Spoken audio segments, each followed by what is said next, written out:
I'd like to start with what you call the intelligence failures. What interested me are not just failures, but failures where the intelligence agency itself was surprised. How do people who spend their jobs thinking about problems get surprised? So what interested me is, okay, well, so where do failures of imagination come from? And I came to the conclusion that two things. First of all, if you can find people either inside or outside an intelligence agency who give coherent warning and get ignored, then you don't actually have a failure of imagination. You have a problem with the sociology of knowledge. Who's getting listened to? If you can find Cassandras, why are some points of view excluded? Basically, I have this hypothesis that what surprises you depends on who you are.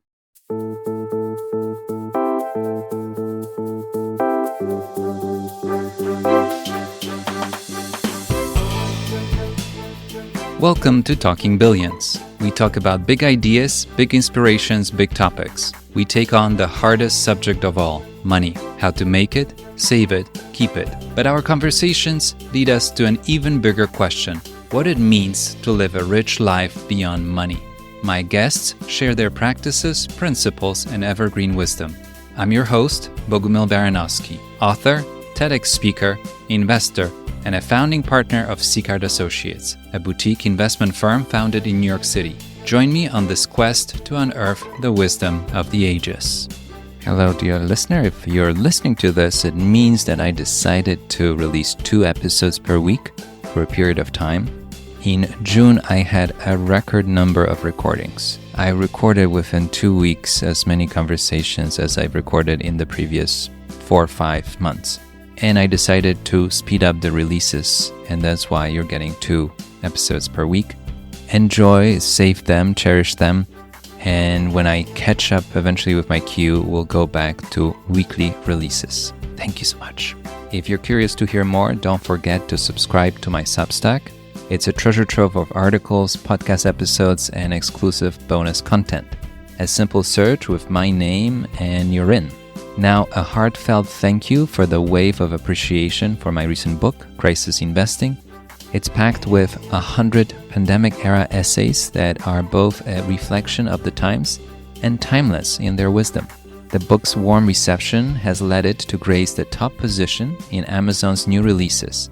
If you haven't yet indulged, I cordially invite you to explore its pages. And if it speaks to you, do consider leaving a cherished review on Amazon and Goodreads. Now with that, let's get started with our episode. My guest today is Milo Jones. He's a visiting research fellow at the Changing Character of War Center, Pembroke College, Oxford, and a senior advisor for Geopolitics and Technology at Arcano Partners in Madrid. Milo also teaches geopolitics and intelligence-related courses in the MBA program for IE Business School in Madrid and Imperial College London. Milo started his career by serving as an officer in the US Marine Corps, and since then has worked in finance in New York, as a consultant in London, and beyond.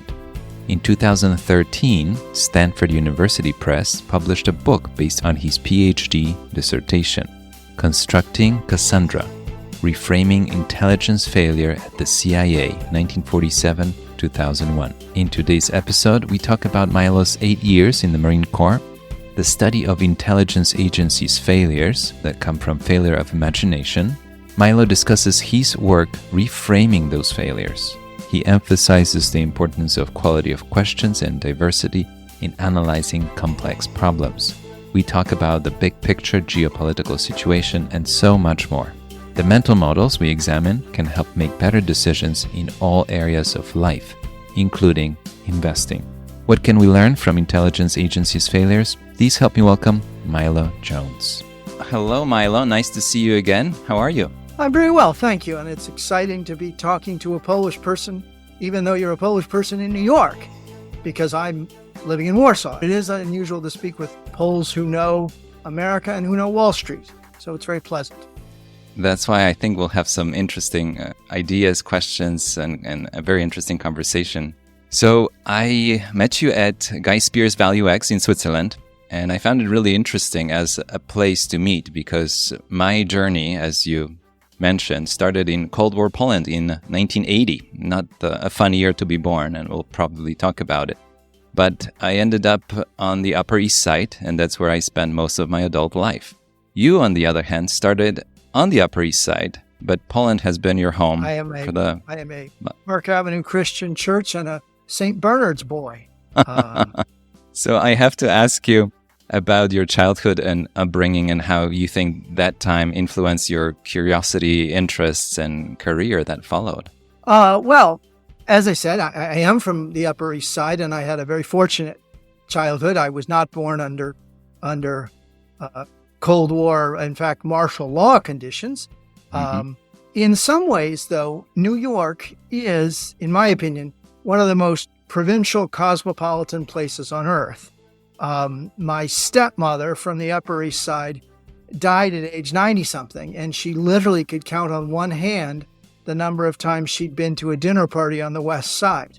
And when I was 8, we moved to my father's home state of Wisconsin, and my parents continued to take the New York Times Manhattan edition because they preferred to get the Manhattan edition 3 days late to the mere Midwest edition of the New York Times that was coming out of Chicago and would only be a day late because they had to keep track of the weddings and the funerals and the obituaries, etc.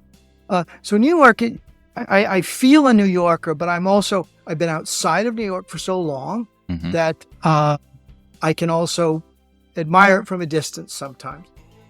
So we moved to Wisconsin when I'm 8, but we kept a summer house in the Hamptons. And the best way that influenced me was we had no television out there. And so I spent my summers reading. And I genuinely believe that that was an important part of my intellectual formation. The next important part was, because there were no schools in Wisconsin that my parents wanted to send me to, my sisters and I were sent away to boarding school. I left for all of high school at age 14. And I was taken to 8 different ones on the East Coast, and I frankly chose the one that made my father the most angry. That was the driver.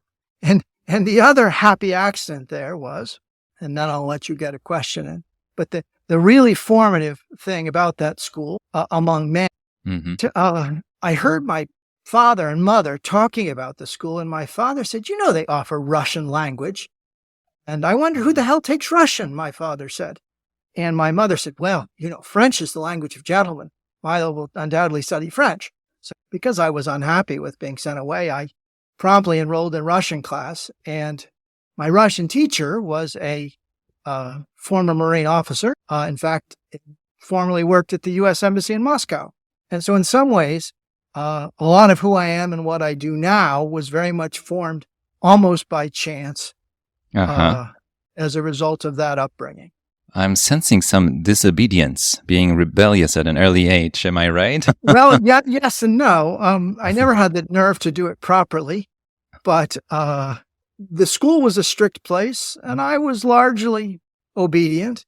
And the Marine Corps, of course, is not a place where disobedience gets you very far. So in that sense, I'm a rebel within limits. I enjoyed, for example, in college. So this school was all boys. So when I got to college, I went to Northwestern outside Chicago.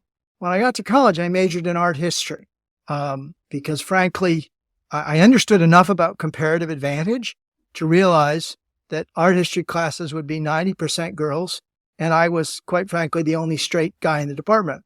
And the Marine Corps didn't care what I studied. They just said, get a degree. And I liked being the Marine in the art history department and the art history major in the Marine Corps. One of my first gunnery sergeants said, that's okay, sir. You'll know what to loot. And I said, Gunny, you can't say things like that. That's not how we're going to behave. But anyway, all these things contributed to who I am today. Well, you have to tell me about those 8 years. Was it 8 years in the Marine Corps? You mentioned that it was the most enriching experience of your life. By far. So I'll qualify the 8 years. I did Naval ROTC as a Marine option. And so you're not a full-time Marine, but the summers are taken very seriously. So for example, one of the things I did one summer was the Army's airborne course at Fort Benning. And I started the course scared of heights, and I finished the parachute course even more scared of heights. I remain scared of heights to this day, but I did successfully graduate from the Army's airborne course. And then I had 4 years of active duty during what we then called the Gulf War. We didn't know we'd be numbering them. Now I think people call it the first Gulf War. Mm-hmm. But overall, there were a couple of things about the Marine Corps that were exceptionally useful and that I still draw upon every day. And the first thing was, it really got me out of the world of the Upper East Side and the Hamptons and boarding school and art history. You meet an amazing cast of characters, people with, let's say, very different backgrounds from my own. And that was an enormous education and incredibly enriching. Also, it gave me a baseline of confidence, because I think if you come from a lucky background, you always wonder how much you've earned and how much you've been given. Right. And the Marine Corps is definitely something you earn. And everybody knows that, and everybody feels that. It was the least racist, the least classist, the least discriminatory environment I ever experienced. If you were either Marine or you weren't. And that was refreshing. But most of all, it convinced me that leadership can be taught and it can be practiced. And literally, you're constantly exposed to leaders, good and bad, and it is discussed. And that forms such a firm foundation for you when you get out into the world, so to speak. So I really, I wouldn't trade my Marine Corps experience for anything in the world, although much of it was unpleasant at times. I feel like we'll come back to it in the following questions, because I sense that this time influenced how you think, how you operate, how you make decisions, and the career that followed. But I'd like to start with what you call the intelligence failures. You write about it, you talk about it. Can you explain a little bit more how that happens? And we're talking about intelligence in terms of, CIA and Secret Service, but it overlaps with how the investment profession works, collecting information, doing Absolutely. Analysis, and then making decisions. Why do we fail? And how do we fail? What have you learned in the process? Well, when you come at the field of intelligence failures, you start out with, there are a couple of buckets that past work fall into. There's the sort of blunders school, which isn't very interesting, frankly. Yep, somebody screwed up. Gosh, that shouldn't have happened. No theory is attempted. It's just failures. Then there's a whole body of literature about, well, there are these psychological biases, and here's how biases create failures. That's moderately interesting, but I felt was not complete. Then there's a huge body of literature about, for lack of a better word, bureaucratic politics, and how stovepiping and the failure to communicate within and between organizations contribute to failures. And I felt that, like the psychological approach, had some merit, but again, I found incomplete. But the big theory that was favored, in fact, by the 9/11 Commission was proposed by a woman named Roberta Wohlstetter. And it talks about this idea of signals and noise, and how intelligence failures stem from failures of imagination, because you almost always, in retrospect, had collected the information you needed not to be surprised. But because of a failure of imagination, you didn't interrogate the data correctly. And I think in the investing world, if you do an honest self-assessment of your good investment decisions and bad investment decisions, it's usually a similar process. My frustration with that, however, because Roberta Wohlstetter did that work actually in the 50s. She was married to Albert Wohlstetter, who worked for the Rand Corporation and was quite involved in nuclear strategy and game theory and stuff. Very famous, rightly famous, bright man. But it was funny. At the height of the 50s, he's out at the Rand Corporation, and she says, Albert, I think I'd like to do a PhD. And he says, yes, honey, go ahead. Go ahead. Here's my colleague at Rand. He'll be your supervisor. And she's effectively left alone by this Air Force colonel for about 3 years. He says, "What are you working on?" And she says, "I think I'd like to work on how Pearl Harbor happened." And he said, "Yes, yes, honey, go ahead." Left her alone. She finally turned in her dissertation. And 3 days later, the phone rings. And the colonel says, "Roberta, are there any other copies of your dissertation?" And she says, "Well, yeah, there are 2 in my office." And he says, "I'm sending over the military police. You do not possess sufficient clearance to have that document." That was paranoid 50s America.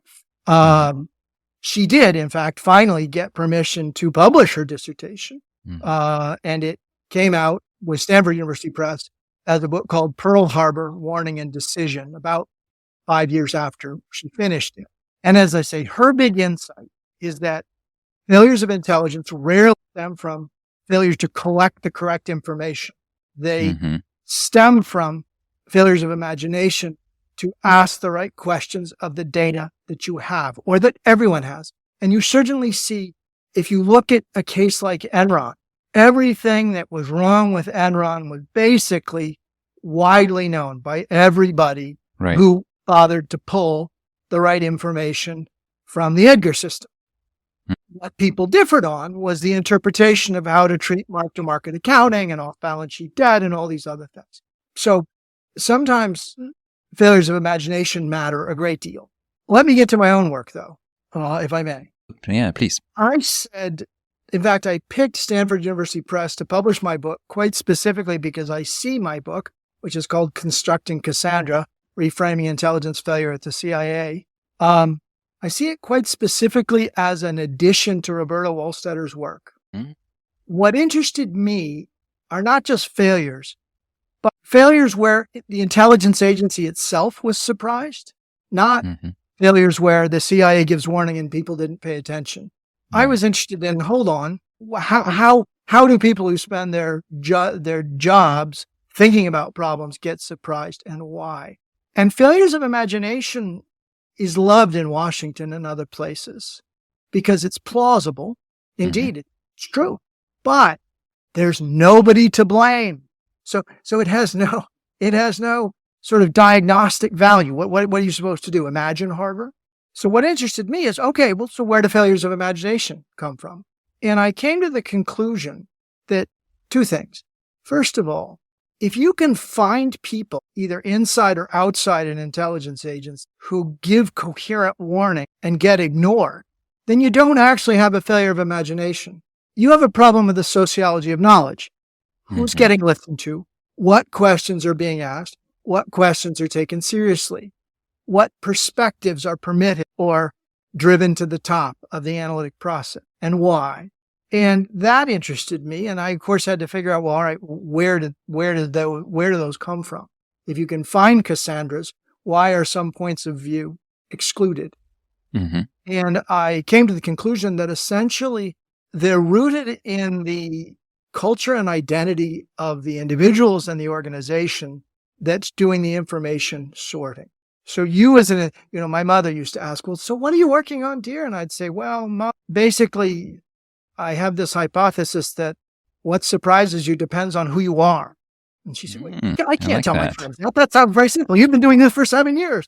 But obviously, this is why, for example, in the investment world, you'll see short sellers, first of all, are excellent at being selective contrarians. And they're also good at packaging and explaining their hypotheses to the rest of the street to get a reaction. Short sellers are the sort of Cassandras in the investing world. And they're sometimes wrong, but they're frequently right. And I'm interested in that sorting of questions and generation of questions process. I like that. I wrote down so many notes just listening to you.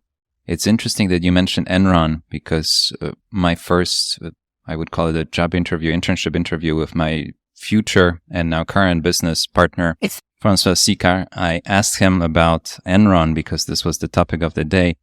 And I was interested in what you call failures, but what kind of investments should I avoid? I was curious what can I do not to lose money?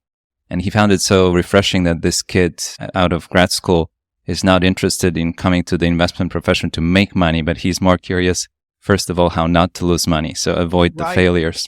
I mean, isn't And that Charlie Munger's, or Buffett's? Don't lose money. Don't lose money.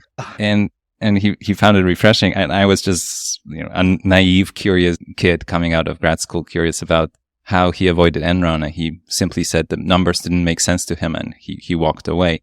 They read the filings that you talk about. They didn't make sense to him, and they walked away from it. They never participated in Enron.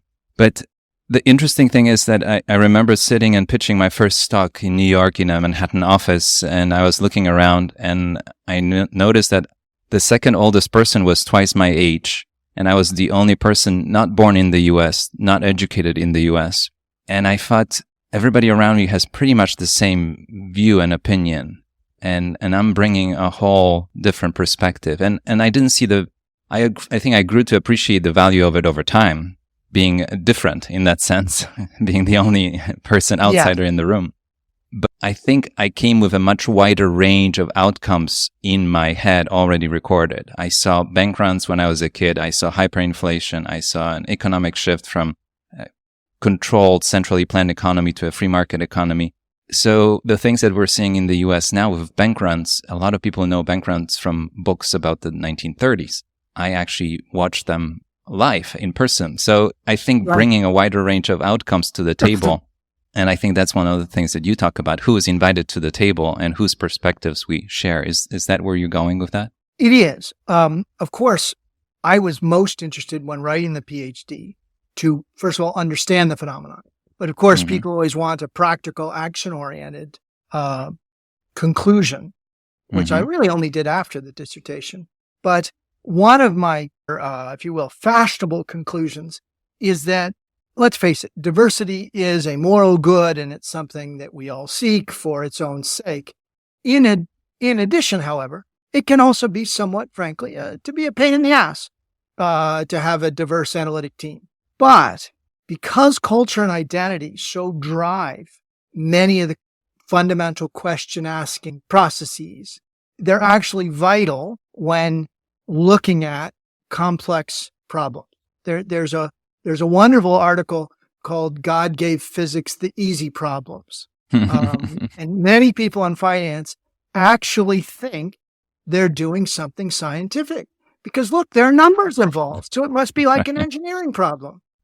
When in fact it's a human problem, it's a social science problem, and therefore, who's asking what questions from what background really matter. So yes, your lived experience as a poll will influence how you approach investing. But it's exactly why I urge all organizations to, anytime there's a difficult problem to look at, the more diverse the analytic team, the better. Even though that can create friction, it comes with its own set of problems. If I had to, I am a value investor, but if I had to critique the American value investing community, it would be, please do. Well, look, culture and identity matter. It really also matters, however, if you're an investor, to understand that buy and hold worked beautifully in the two Anglo-Saxon countries that won the Second World War. That's buy and hold did not work beautifully for the residents of Germany, Japan, Romania, Poland, Italy, that's right. France, Russia, etc. This idea that you can cut and paste assumptions about rule of law, protection of minority rights, etc. Cut and paste so much of the software of American financial markets and apply those thought processes to countries, say like China, I just think is laughably naive. To give a more concrete example, for most of human history and in most cultures even today, the idea, if you have a job to give, the idea that you would seek the most qualified stranger to get that job is it's not just strange, it's actually immoral. In most of the world, if you have a job to give, you give it to your idiot brother-in-law because that's what good family members do. That's what a moral person does.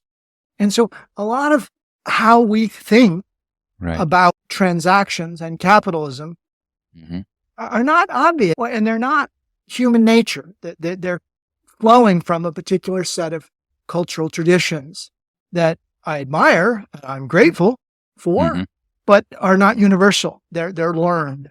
You're touching on so many interesting things, and I keep writing more notes and have more questions. But I fly small planes, and my instructor told me that, there's nepotism, because I think that's what you're touching on in many professions. But you wouldn't let somebody fly a plane that you're in just because they're your second cousin and you like them, right? You want them to be a competent pilot first. And I think there's some professions. That's true. Although remember, there was a tragic case of Russian crash where the pilot invited his daughter up to sit in the seat, and we know that from the voice recordings. But things happen. It didn't end well. Things happen. Things happen. Unexpected things happen. But yes, most of the time, and really, I mean, the pilot analogy is a good one. Brain surgeon is another one. I would tell you, please go see Bob, because he's my cousin and I really like him. He would say, "What? Is he a good surgeon? It's my brain." Yes, that's true. If only people treated some of their pharmaceutical choices the same way. But there's true. An interesting case study about it actually helps sales of drug dealers when they poison their clients. I wanted to give a master class for IE where I do some teaching on innovative marketing strategies like poisoning your clients if you're a drug dealer. But for whatever reason, they felt that was inappropriate. I think they were right, honestly. But I have a high tolerance for dark humor. It gets the message across. The other thing that I wrote down, and I think it applies for intelligence agencies, but investing too, is that the actual decision at the end, you can't really have a committee make a decision. I was part of some committees in the investment world, and you need a one decision maker. Well, you have Buffett and Munger, but it's really Buffett that makes the decision, and Munger is a sounding board and somebody that has a veto sometimes, but it's really one decision maker. And I think it's really important to see it this way in the investment profession, at least from my experience. But having said that, the voices that are not in the room are the voices that will not be heard, and I think there's something about it. So you might collect the perspective and the analysis from many directions and fill in all the spots you might be missing because of your own experience and your own life path. But then at the end of the day, you have one decision maker that says go, no go. And I think, right. Would you agree? A good analyst, though, in my opinion, a good analyst, whether it's an investment analyst or an intelligence analyst, is not the decision maker usually, but their job is ironically to make the decision harder, not easier, because it's exactly to expose the final decision maker to the full complexity of the problem. And I must admit, sort of A-level decision makers get that. B and C-level decision makers want staff work that makes their decisions easy. And I think a better set of questions and a better investment process includes someone asking themselves, what can I learn that would make me change my mind? And then have we considered that? And that's where I frankly, a lot of what I teach is the application of structured analytic techniques from the intelligence community for use in business and finance, because the intelligence community frequently doesn't have the luxury of dealing with problems that can be fully quantified. And so they've developed a toolkit to do analysis of qualitative rather than just quantitative problems. But in the same way that you and I learned to do division essentially by externalizing the problem, meaning writing it down, 2,588,682 divided by 4. So you externalize the problem and you solve it in steps using a very simple framework, a sideways L. Similarly, there are techniques to externalize and analyze, to break up. That's the Greek word, the root of the word analysis just means to break up. So the intelligence community can give investment professionals a set of structured analytic techniques to get all the voices heard, give an audit trail to your analysis, and account for things that can't yet be fully quantified, but are still important, so that all these risks that can't appear on a spreadsheet still appear in your decision-making set. If you want a good free resource for that, it's a bit of a old chestnut now. I think it was declassified. It was written in the 80s and declassified early in this century. It's by Richard Hewell, and it's a CIA manual called The Psychology of Intelligence Analysis. It's sold on Amazon, but don't buy it because you can Google it and get a PDF for free because government publications can't have a copyright. Your tax dollars paid for them, so they're free. So you can quite easily get a copy of The Psychology of Intelligence Analysis, and you'll find some really good techniques in that to have structured, careful analysis of problems that either can't yet be quantified or can't ever be quantified. I'll look it up. That's an interesting publication, and I'm glad that the taxpayers' money went somewhere productive and we get to use it.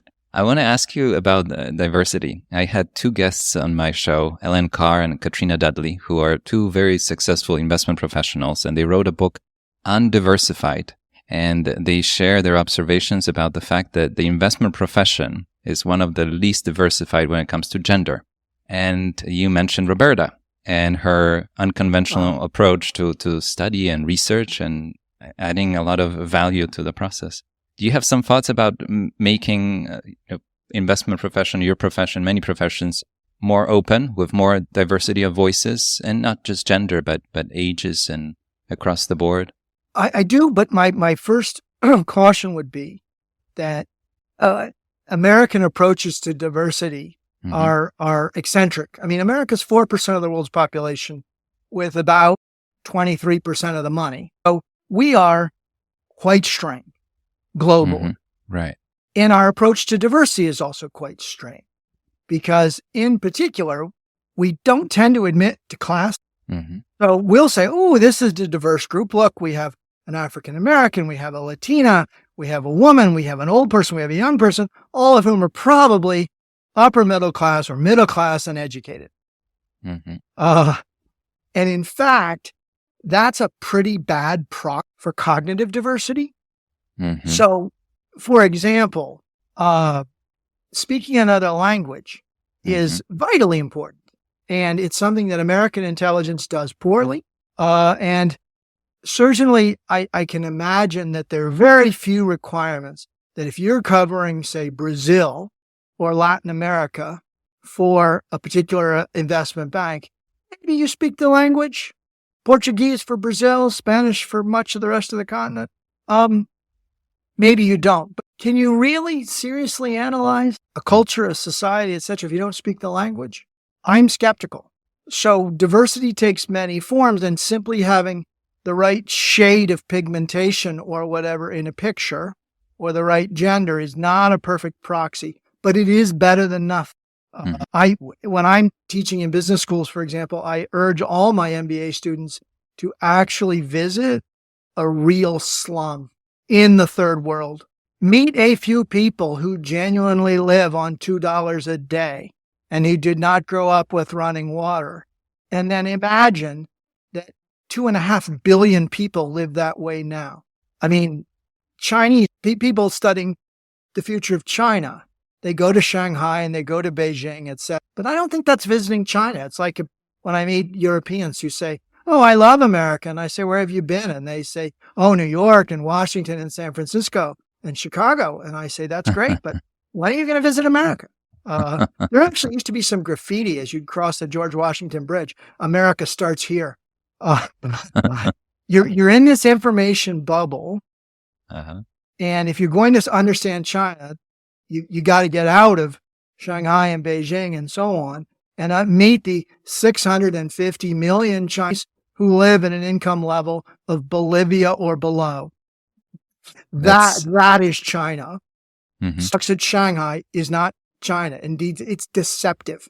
So I'm more of a fan of area studies, as it's called in the military and the intelligence world, than I am of learning elaborate models from political science to apply to investing or intelligence. But I like that idea to just go and see. And I've had so many conversations with people, whether in New York or in London, who were investing through their firm in some very exotic places. And I thought, oh, you must travel a lot. I know that you travel a lot, Milo. And they said, no, I've never been and whichever African country it was, but they're buying debt of a cement company in that country they've never been to. They never visited the facilities or never met even the management of the company. And I always thought the risks that you think you see on paper and not the risks that you talk about that you might be completely ignoring because you are unaware of them. And yes, Americans actually believe if they have a piece of paper that they own something because that's been entirely their lived experience.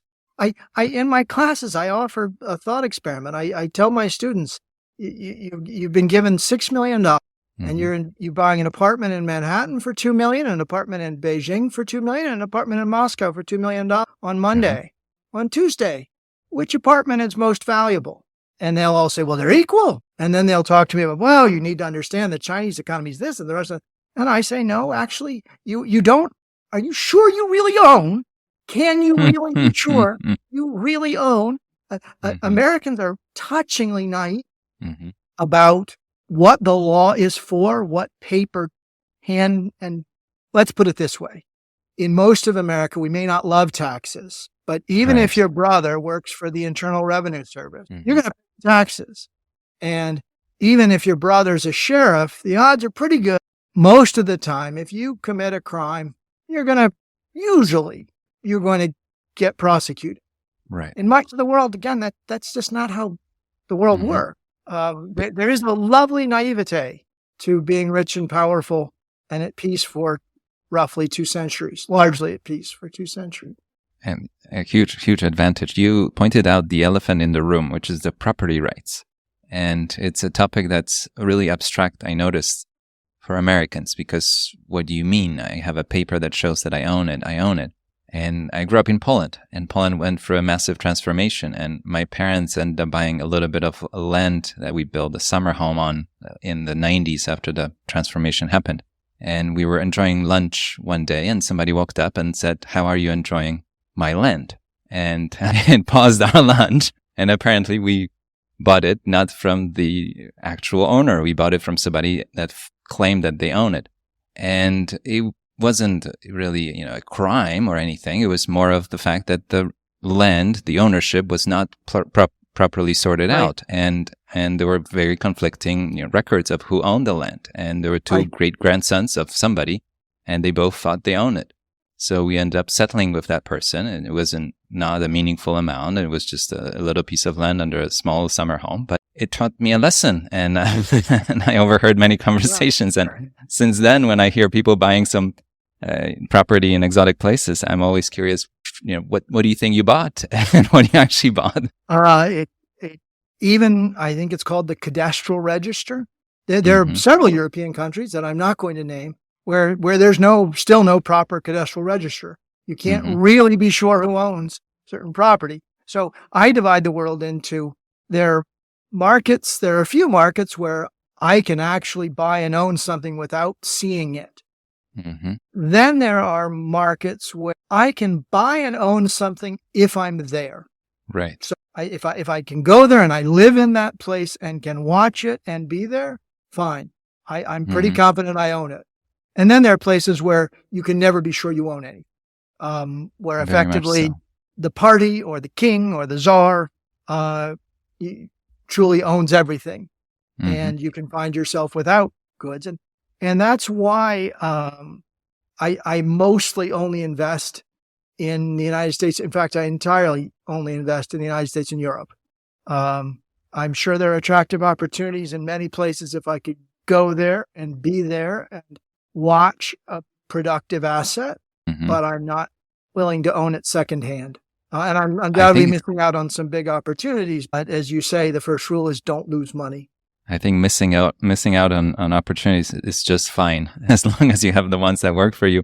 But it's a very powerful statement coming from somebody that has seen and lived in many parts of the world, that you choose to own only in the US and Europe. And I don't really differ with you on that. I feel very comfortable owning assets in very few places on Earth. And maybe because for the avoidance of doubt, I would own it. Excuse me for interrupting. I would own in Taiwan and I would own in Japan. A handful. I believe I can actually own things in Taiwan and Japan too. But I think it's a very powerful statement coming from you, since you've seen the world, you've experienced the world, and you know what it means to buy something and not really own it or lose it, properties being confiscated. And that happened in Poland in 1946 after the World War II, when big land was taken over and most businesses pretty much were taken over. It's very hard to explain to an American the fact that there was no meaningful private ownership of businesses in Poland until 1990. My wife is Polish, and I'm actually on the board of a 7th-generation family business, which for an American business is a pretty old business. The first Milo Jones started it out in Wisconsin, long ago and far away, 1830s, settled the land. My Polish wife reminds me that as lovely as it is when we go, she said, my grandparents lost everything 3 times in the 20th century, because they lost everything when Poland, during the First World War, and then during the Second World War, and then under communism. Each time, everything wiped out. You don't have to build bunkers and buy guns the way many Americans think you do. However, a little taste of paranoia comes from a knowledge of history. Or just knowing that there's a wider range of outcomes. I think that's a way to look at it. And it's interesting, the topic you touch on, because at Seacard Associates, we manage family fortunes. And some of the fortunes we manage have been around meaningful for 2 centuries, some of the legacy relationships that we have. And I've been with the team 20 years, but my senior partner since 1969, so a long time. And I think I gravitated to this small subsegment of the investment profession because I was very intrigued by keeping the money much more than making it. I thought the making part will follow, but the keeping part. And I think it's shaped by my childhood experience and by Poland's experience that making a fortune is one thing, but losing it again and again and again is a theme. So what can we do not to lose it? And in this case, I think the big topic is the location that I was hoping we can talk about as well at some point. But if the location is poor, like Ukraine today, you can't win this game. It will be taken away from you. Right. So Annie Duke, the famous poker player, reminds people that the most important decision you make as a poker player, what table you decide to sit down at.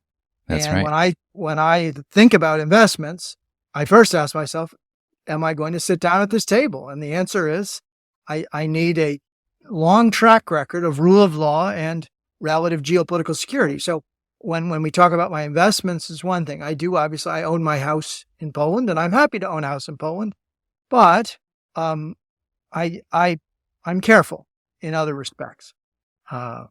Poland is a very different country than it was when I was born in 1980. In a way, when I go visit, I feel like I don't recognize it. It's a different place on earth. And I've been here over 10 years and it's changed in that time. But we both need to remember there's never been a better time in the last almost 1,000 years to be Polish than the last 30, arguably. Yes. Are you trying to sure say it's been the last 500 years to be Polish? Are you trying to say it's been too good for too long? No, not at all. I'm reasonably bullish on the future of Europe, and the future of Poland is an interesting place. And it's actually, I had my 50th birthday here and invited a large number of people from all over the world. And I was told afterwards that it was the happiest surprise many of them have ever had as a place to visit. They had not known what to expect, but they liked it. It is a remarkable place with wonderful people, a lot of potential, and I'm very happy to see that it has changed and improved so much in my lifetime. I'm 42, and I have a following question to you because you're watching the big trends in the world, and I noticed that the first half of my life, the world was opening up. The walls were falling, the borders were opening up. Poland was really shut down, completely shut off from the world until I turned 10. But not just Poland, all of Europe. So many countries joined the EU, NATO expanded, global trade. I mean, China boomed for the next few decades, starting a bit earlier than Poland. But it was more of an opening up and creating more connections and more opportunities. In the last 5-10 years, I can't ignore it, but I see the opposite trend. And maybe the war in Ukraine is a culmination of something, and the tensions in Asia also. What's your perspective? Is it a cyclical thing that we're about to see the turn more into more opening, or is it a longer turn in the direction we wouldn't want to see? Do you have a take on that? I do have a take. I fear, for a variety of reasons I can expand on, that we're entering an era of quite durable disorder. Mm-hmm. And we're really right at the very beginning of that period. And whether, if you look at free movement of goods, free movement of services, free movement of capital, and free movement of people, right? I would not expect any of those to improve measurably on a global basis soon. Their bilateral deals are still possible. Multilateral deals within blocks are possible. But durable disorder is here to stay. Geopolitical risk is here to stay. And all the investing and economic consequences that come from opening and closing and things in between will be with us, I believe, for the balance of my natural life.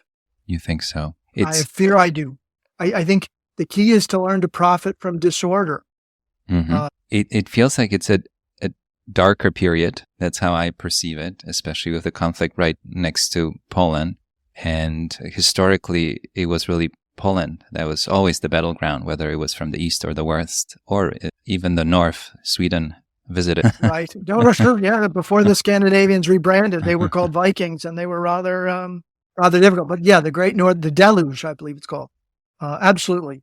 Don't live on the Central European plain between great powers would be my first piece of advice. The only mountains are in the south, but on both sides, east and west, they're just rivers, easy to cross. But I mean, something to think about. I'm certainly trying to be more optimistic, and I'm thinking that maybe it's a darker moment before the dawn, that there will be a change or a shift. That's what I'm hoping for, because I had a very optimistic few decades of my life, seeing the world really flourish and open up. And it was a very inspiring time. I was part of different conferences, Borderless Europe, and all kinds of events. And we were coming together from 30, 40 nations in Europe before we didn't really know each other because of the borders. And we couldn't really see our neighbors, and people were visiting from all the countries that were freed from the collapsing Soviet Union, from Kazakhstan, Uzbekistan, and coming to visit. Nobody in my family has interacted with people from all those different satellite countries. So it was fun to see and talk and exchange notes. I talked to kids from former Yugoslavia that lived through the conflict, and they shared with me what it was like. My parents and I actually traveled to Greece in 1990, right when things were opening up. And we loaded up our little Fiat. You might know what a Fiat is, a tiny little car that was made in Poland at the time. And we drove along the coast. And in Yugoslavia, you could already feel the tensions at the time. My parents picked up on it much more than I did at the age of 10, but they shared with me later. So they could tell that a conflict was brewing. But I'm certainly hoping that there's some positive, happy, and quick outcome in Ukraine, that we can move on. But you're not cheering me on here. No, look, the collapse of the Soviet Union was not an event. It's a process. And it's been a violent process. We thought it was peaceful. But this is one more war of Soviet collapse, and should be viewed as that. I very much want Ukraine to win. I very much want Russia to understand that we are entering a post-imperial time. I would remind you that neither the British nor the French, after the Second World War, gave up their empires without fighting too. They didn't suddenly say, "Oh, the Americans were right. Colonialism was bad."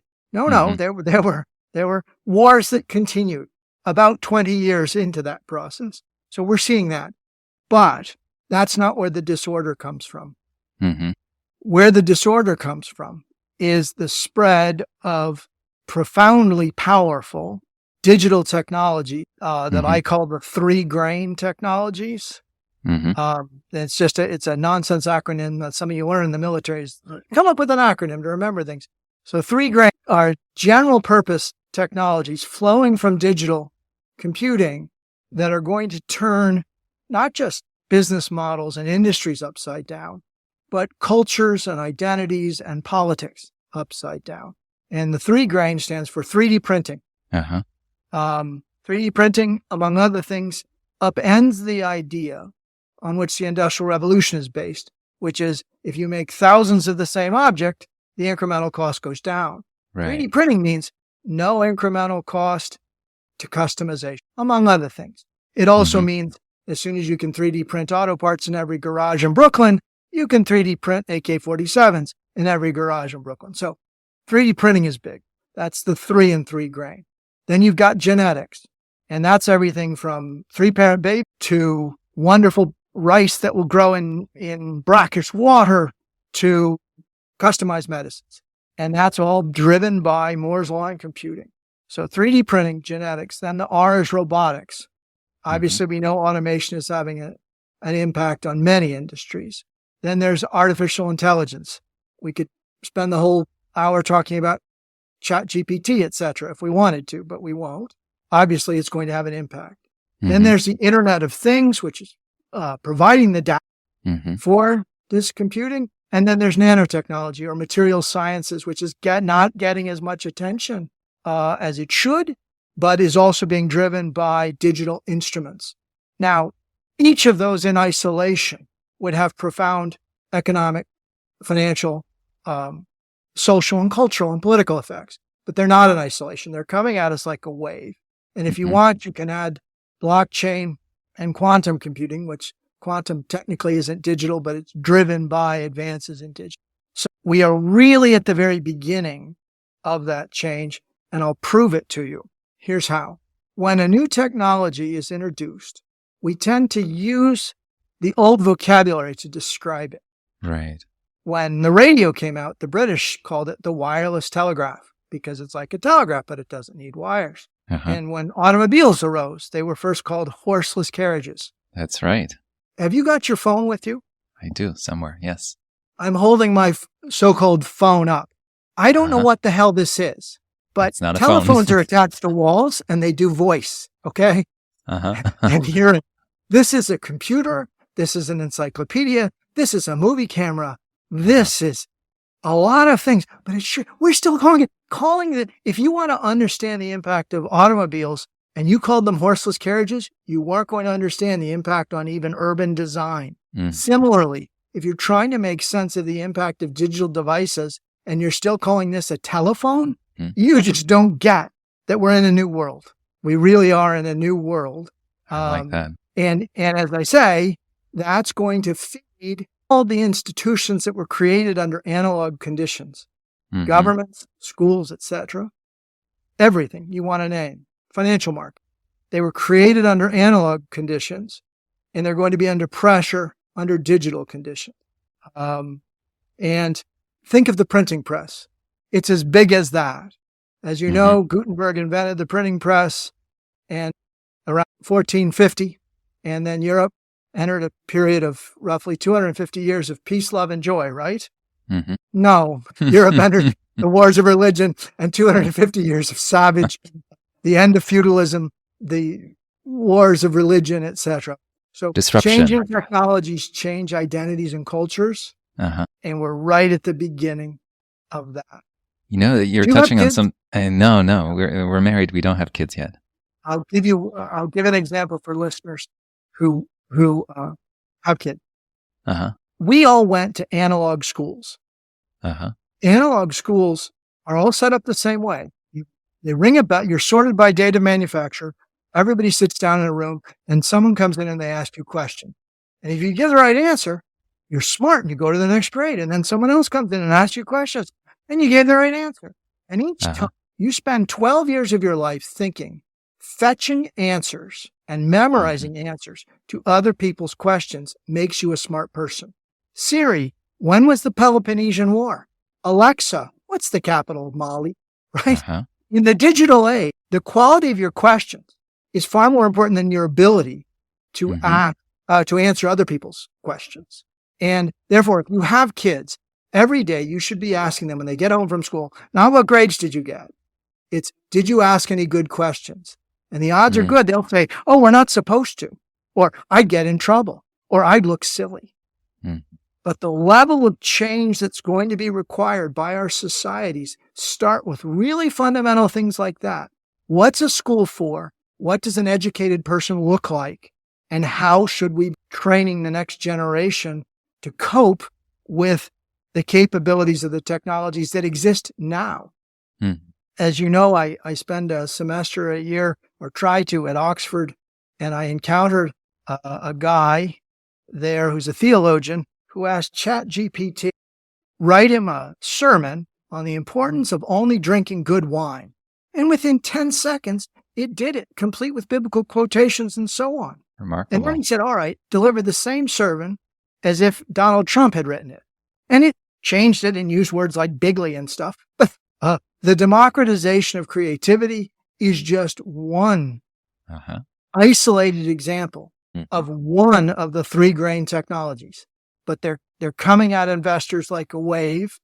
And you've got to find ways to profit from disorder, because the disorder is just starting.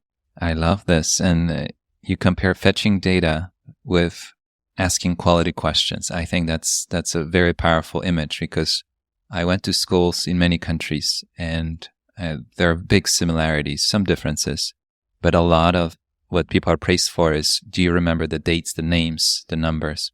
But then in real life, it's the quality of questions that can save you from trouble or get you the opportunities you're looking for. And that's very hard to teach. If I may say, you're back to failures of imagination, where we started.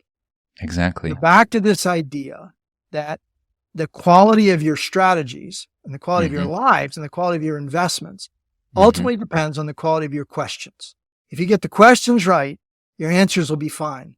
But most people, most of the time, spend a lot of their lives fetching answers to irrelevant questions rather than thinking deeply and asking good questions, which is really, you have to almost structure your environment to do that.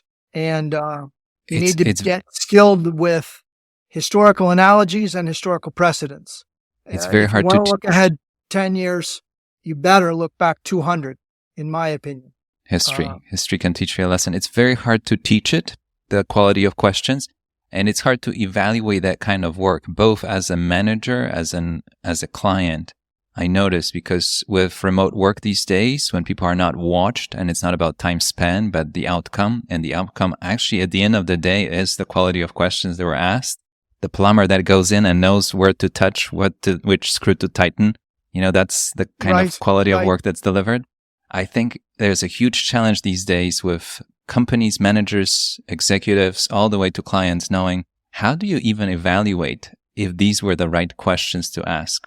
And it's even harder to teach that. It's almost that higher intelligence. I say, ideally, we shouldn't all be covering our backsides, but some of these structured analytic techniques that the intelligence community uses actually at least give you an audit trail of your thinking to say, here are the hypotheses we considered and excluded. And by the way, obviously, you're seeking to disprove rather than prove hypotheses. And then they're very good at thinking about the importance of absent evidence and asking yourself, if this hypothesis is correct, what else would I expect to see? And do I see it? In the intelligence world, this is also used for deception planning. So the British were trying to convince the Nazis that there was a whole army still in the northern UK getting ready to invade, and D-Day was just a feint. One of the things they did was place over 600 fake wedding announcements in British rural newspapers in the 6 months preceding the invasion. Because if there's one thing the Germans would understand, it's, wow, if there are a lot of troops up in northern England, they're going to be wedding announcements. So you're constantly asking, if this is true, what else would I expect to see? And do I see it? I like that. Kind of a secondary or even tertiary way of looking at the problem, not just the immediate. Right. It's about the diagnosticity of evidence and the diagnosticity of absent evidence, taking absent evidence seriously. I know we're a minute away and you have a hard stop. I just had one question for you about your definition of success that I love asking my guests. So if you have a 15-second answer, I'd love to hear it. My definition of success is making a meaningful contribution to a constructive cause. And all those things can be debated, but I think there are commercial value and there are guardian value. And you started this conversation with where do I come from and what formed me, I really am, in some ways, more comfortable with guardian values. But I would suggest that the right investment approach for the world we're entering almost relies more on a set of guardian values than mere commercial values. Mm-hmm. Price and value are not the same things. And remembering that and making that the foundation of how you live your life and how you serve your clients, I believe is very important. And that's how I'll end. I love it, Milo. Thank you so much. This was such a wonderful conversation. And I know we could have talked for hours more, but you have to run. So thank you again. You were listening to Talking Billions.